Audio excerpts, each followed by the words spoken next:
ntabwo navuga ko Arsenal yagize match y'igitangazo mu buryo bw'imikinire uvuga ngo Chelsea idukoreye affaire ubwo ni match ebyiri za Champions League bagiye gukina bagahita bihurira yego kuko ukwezi kwa gatatu kuzarangwa cyane na Champions League hanyuremo na international break yego tunibuke yuko bafitemo na English Football League finale bazakina ya Carabao na za FA Cup burya bafitemo match ebyiri za Champions gusa mbere yuko Man City ifite eshatu bafite eshatu mbere yo guhura hagati yabo so kubwanjye iyi match ya Chelsea impamvu ngo Arsenal yasize umukoro ukomeye iravuga ngo Chelsea iri mu rugo irizi neza ko nayishaka kuza muri Big Four ikintu gikomeye kuko si Chelsea yari idafite intego ni Chelsea yari iri kurwanira umwanya wa gatatu n'uwa kane yo na Man U na Liverpool na Aston Villa na Chelsea nyine ubwo nane amakipe ane arwanira imyanya ibiri kugira ngo aboneke muri Champions League let's say ko Arsenal na Man City izatwara igikombe n'ikabe ya kabiri hazasigara imyanya ibiri wa gatatu n'uwa kane urwanirwa n'amakipe anashoboka Aston Villa iri bukina na Chelsea muri no mibyizi kwa gatatu Liverpool Man United Man U yafashe wa gatatu Liverpool na iri aho ngaho rwose bisobanuye iki rero bisobanuye ko Arsenal itsinze imikino mbere yuko Man City ihura na Chelsea City byibura igasitara kunganya gusa na Chelsea bikazamura amanota wenda akabane ni Arsenal yajya ku kibuga Etihad yajya igiye kwizirika ngushaka yo draw kandi ikiza kubikora 2023 birashoboka rimwe rirashoboka rwose Etihad barirwanira bivuga ngo rero ku kibazo wambazaga wenda nyuma turangije match za Man City izajya kwa Burnley ije kwa Everton ije ku bibuga byazo iri away kandi byo numvise kuri match za Gunners nyinshi ziri mu rugo yego yakire Brentford ije kwa Bournemouth isonze yakira Aston Villa so even the fixtures mu byukuri birasa naho Arsenal itabaye irangaye ifite imikino ikomeye cyane itabaye irangaye ibaye serie ikintu kigoye gikomeye ubu Pep afite nk'intego nimwe no gutsinda imikino 10 yose harimo no Arsenal kigiye yatwara igikombe Arsenal rero ikisabwa harimo Arsenal wa The Blues no Aston Villa ariko Arsenal ikisabwa mu mikino 9 ifite no kwihangana ntitsindwe na Man City bakanganya gusa ku kibuga Etihad igatsinda n'imikino 8 abikoze akazi yatwara igikombe so for me navuga ngo urugamba rw'amakipe akomeye utagifite Liverpool utagifite Man U utagifite Aston Villa utagifite Chelsea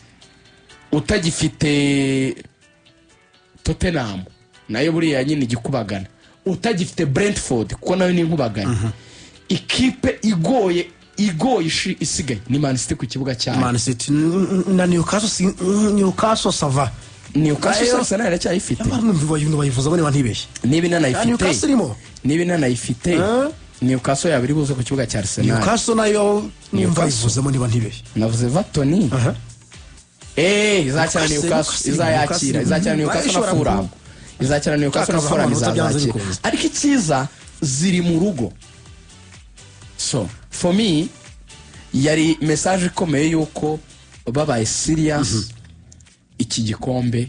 bagifiteho ijambo babaye serious ibanga ni rimwe sindi imikino yose usigaje ushake resulta Etihad cyangwa senga Chelsea igufatireho City abiri gusabanganya hanyuma niyo Etihad watsindwa ariko usindi n'imikino 8 zabisigaye ube watwara igikombe kuba ufite ikinyuranyo cy'aya manota arimo warakuyeho ibigugu by'ingenzi byose usibye umuhatani igikombe unaniwe gutwara igikombe n'ubundi bwo wabutagikwiye wabutanze ubundi butumwa kuko iyi yaba ari message iri clear ntacyo kurinda kijyari cyitwa amanota tubyibuke mwendre ere City yahite kujya imbere mutsindwa match City yahite kujya imbere mu gihe rero abizi neza ko buri match yose ari nka finale nicyo rero agomba gukora aho burya jambo bahereyeho ese ni ngombwa yuko Arsenal ikina neza cyane oya ubu ngubu igikenewe na City iri gusufura City twarayibonye kuri Leeds bari bayishe mu minota ya nyuma witibagirwa Newcastle za Newcastle kuri match ya Newcastle ariko harimo ibintu bibiri yavuze yayature nemeye avuze ati Man City muri izo situation zigoye gutya wa makipe City nayo isigaye kina je direct irwana n'ikintu cya calmness kandi ibintu biba ukabona ifite composure iratuje ukabona ifite control yabyo bayiransamo imipira myinshi ariko nubwo twabona za foto za Donnarumma ari gukora za save ziritangaza pani kubona City dapani ubona iri kubijera bitandukanye n'amakosa twabonye kuri Arsenal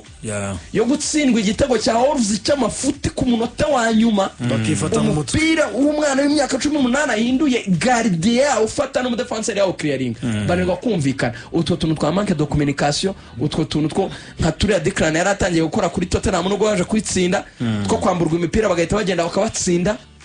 aha na Arteta ho gutangira kuganira n'abakinnyi they have to be calm bagatuza bakajera match yose nka finale probably nubwo batari gukina neza batwara igikombe kandi ntago amateka azasigarana ko bakinaga nabi amateka azasigarana ko batwaye igikombe kandi nibagiye twara nkuko Vieira yabivuze mu myaka igiye kuza imbere Arsenal zatwara ibindi bikombe byinshi kuko ifite effective nziza byaba bigiye gutuma one gusaba amafaranga kuri Arteta bishoboka igira igisobanuro icya kabiri effective n'abakinnyi bato cyafite imbaraga ikindi bazaba bamaze kumenyerana yaramenye imbaraga nkeya zabo ku buryo araho yagira ibyo yongeramo nyine isoko rizaba ari mworoheye surtout muri creativity kuri nimero 10 arayibona yuko byamugoye defense ni sawa muzamu ni sawa rutahizamu ashobora gutekereza indi option birashoboka yakunganira ni nk'iyo myanya nk'ibiri n'ubundi Arsenal ukavuga ngo wenda n'umusimburo wa Declan abakinnyi babiri batatu baba bahagije muri sezitaha batatu mukinnyi wo muri mediane umwe basimbura Declan ku 8 umunimero 10 mwiza cyane n'undi mwataka birahenze rwose ntujye ngo miliyoni desa zirimo ariko nubwo zaba zigiye watwaye igikombe hari impamvu abantu bavuga bati iyi ni investment ishoboka wenda hari nabo yasora nka babiri se cyangwa batatu ariko muri rusange icy'ingenzi cyane wirwana no kuvuga ngo ndemeza mu buryo bw'imikinire ntabwo ari ugutwara igikombe in style ngo warushije abandi no kugitwara kubera yuko ugishaka kurusha abandi n'icyo kabisa mu myaka itambutse Jose Mourinho aravuze ati ikipe yakinnye neza niyo yatsinzwe abaturage murabyumva rero yakinnye nabi yabonye intsinzi ariko icy'ingenzi na amanota 3 kuri uyu mukino cyane ko ku mibare y'umukino ikipe Arsenal gwerekanye umupira ufite 41 kwijana ekipa de Bruges yari ifite 59 kwijana ariko icy'ingenzi na amanota yasigaye Emirates gusa icyumweru mu by'ukuri akiri uniform ibitego 2-1 ku mpande zombi 2-1 Man na Palace 2-1 Fulham na Spurs 2-1 Nottingham muri kipe ya Brighton n'ubwa mbere mu gihugu cy'Ubwongereza imikino 4 ibaye ku munsi umwe ikarangira kuri score sheets ibitego bingana ikipe yatsinzwe n'iyatsinze bingana 2-1 n'ubwa mbere mu gihugu cy'Ubwongereza Arsenal imikino 9 muri championnat y'igihugu y'Ubwongereza ntirayitsindwa ihura n'ikipe ya Chelsea ndavuga imikino 6 yabonyemo intsinzi inganya indi mikino 3 muri rusange ariko icy'ingenzi cyabaye amanota 3 kuri uyu nako kuri kicyumwero ngira ngo igeze kubikomoza gatone po mukanya gatoya dusangira ijambo na Regan ariko ngira ngo unyemere nkubaza kabazo kuri Chelsea wenda na Arsenal show urayikomoza bitewe nuko n'ubundi n'umukino umwe mu rusange natangiye mbikomoza ndi muri intro y'ikiganiro benshi batekerezaga ko kuri uyu mukino ekipa de Bruges iri buze kuba intwaro yakwereza ubutumwa Etihad mu kuba yagira icyo ifasha Pep Guardiola cyane ko muri miss buri kipe iri kujya gukina avuga bati mudutsindire bamwe bati Spurs ntiyagufasha guhagarika Arsenal Spurs ntiyagufasha guhagarika Man City bati Leeds ntacyo yakoze bakagutuma ikipe ugasanga biranze ariko benshi bavugaga bati imikino 2 ya Carabao Cup kuri iriya mu ruzina hura n'ikipe ya Arsenal yarayitsinzwe benshi batekerezaga ko hari amasomo yize ari buze no kwempurika muri mukino kuri iki cyumweru ariko byibuze wenda bishobora kuba amasomo atatanze neza kuri uyu mukino ariko si ikipe de Bruges iracyafite icyashya mu by'ukuri cyo kubona amakarita atukura muri shampiyona y'igihugu y'Ubwongereza bikarangira inatakaje amanota. Liam Rosinia umufashe we nabyibuze mu gihe amaze muri The Blues cyane cyane no kuri uyu mukino amasomo amaze gufata ariko kuyapreka gute mu mikino nk'ingiyi ikomeye. Ya match zikomeye ni hari gutakaza kuko yagiye no kujya muri iyi match yo pressure iriho ko Liam Rosinia nta match aratakaza kuva yagera mu ikipe ya Chelsea Sophie Arsenal muri Carabao iramusezerera no muri shampiyona rero aratakaje anatakaza imbere y'ikipe nini nibyo wenda iritwa Arsenal ariko agiye gutangira gufesinga match nini kuko twaramugeje kubanza kurwana na cya kintu cyo gushaka 11 bebeza arababona tumaze kubona ekipe ifite rwose 11 avuga ngo sibye wenda Fofana avunitse akaza Sar abandi bo dusanzwe tuzi ko ari babandi ahubwo akamenya no mu buryo akora remplacement ryarazana ba Garnacho ryarari buzane abo bakinnyi bandi mu buryo bwo kunganira abo ba Stevao bahari Romeo Lavia raje n'indi nyongera afite ba Malo Gusto nyine ubona ko nawe mu buryo bwo kuba maze kutwereka ko ekipe ayigenda yimenyera twarabibonye kuko turimo turavuga possession afite iri hejuru y'Arsenal hari iminota myinshi yakinnye ari abakinnyi 10 turimo turavuga occasion bagiye babona ku buryo bashobora kwicara bakavuga ngo wenda iyo carte rouge yanatubangamiye twashoboraga kubona inota rimwe ariko nyine nawe akeneye kubanza kutwereka ni muntu ki kuri match nini gusa yakinaga na ekipe nziza rigana ibyinshi yabikomoza wenda na Chelsea turaza no kureba cyane cyane kuri carte rouge mu isaha yacu ya kabiri turebe Chelsea zikomeje kuba nyinshi ariko Liam Rosinia urebye uburyo yitwara cyane cyane mu buryo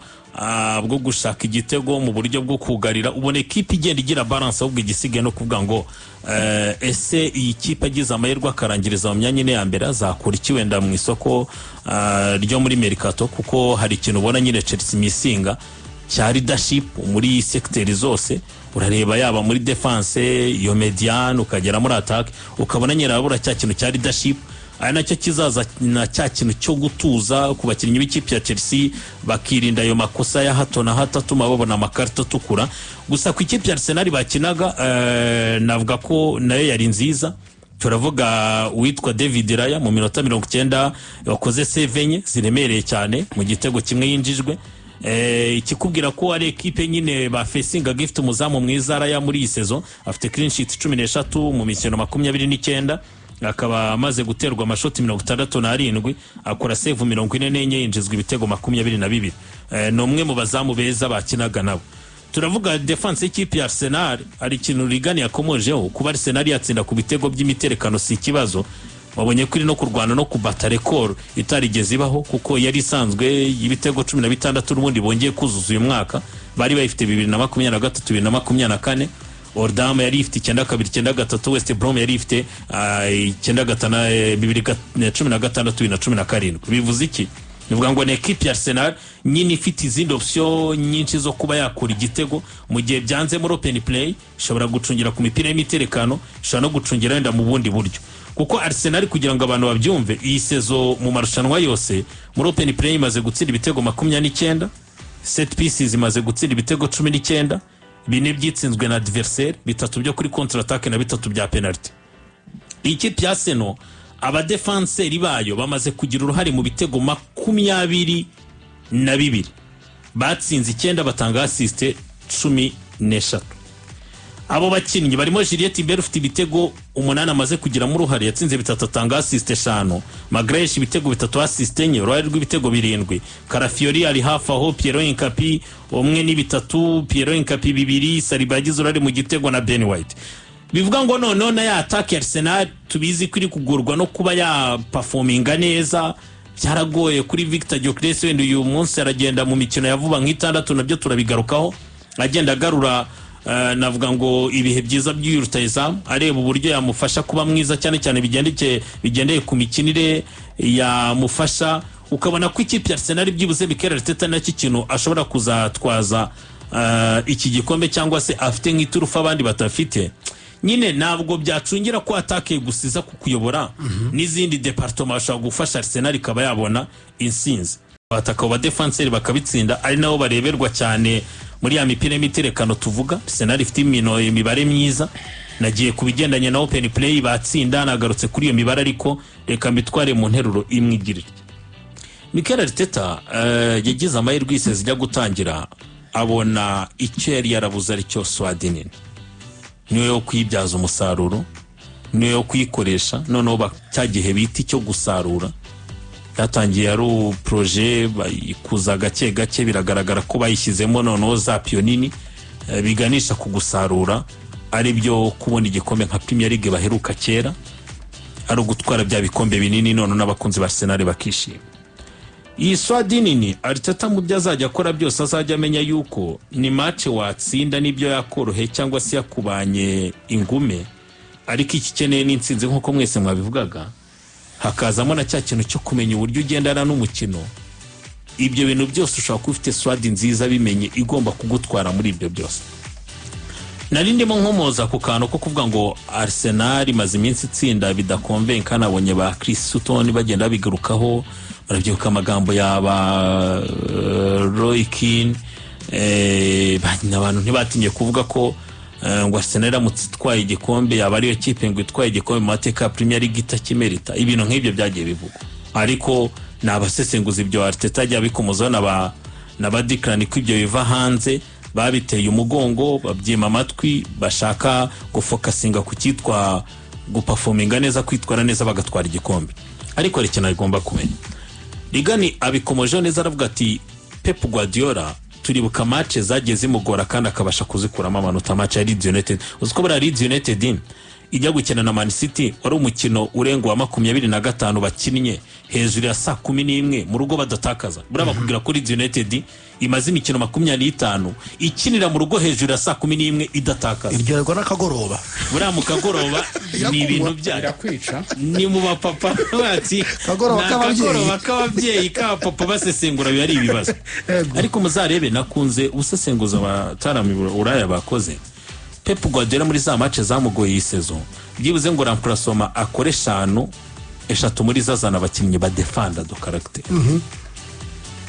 mu bandi azana ntihabura mu babakinnyi amufasha n'ubundi gukomeza gukontrola tempo y'umukino no muri cya gihe bashaka kuba basubiranye umupira bivuze iki nande muzabona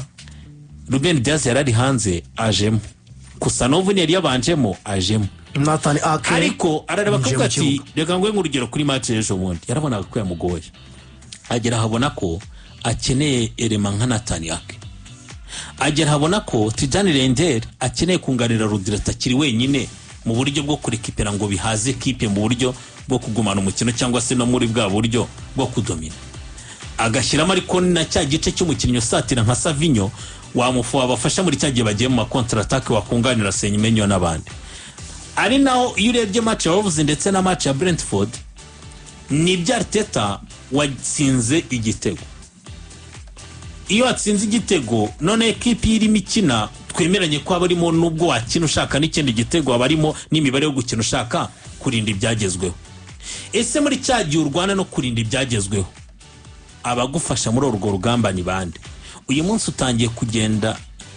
uhangana na equipe nka Chelsea urahangana na equipe ya Brentford ifite abakinnyi bascoringa turabazi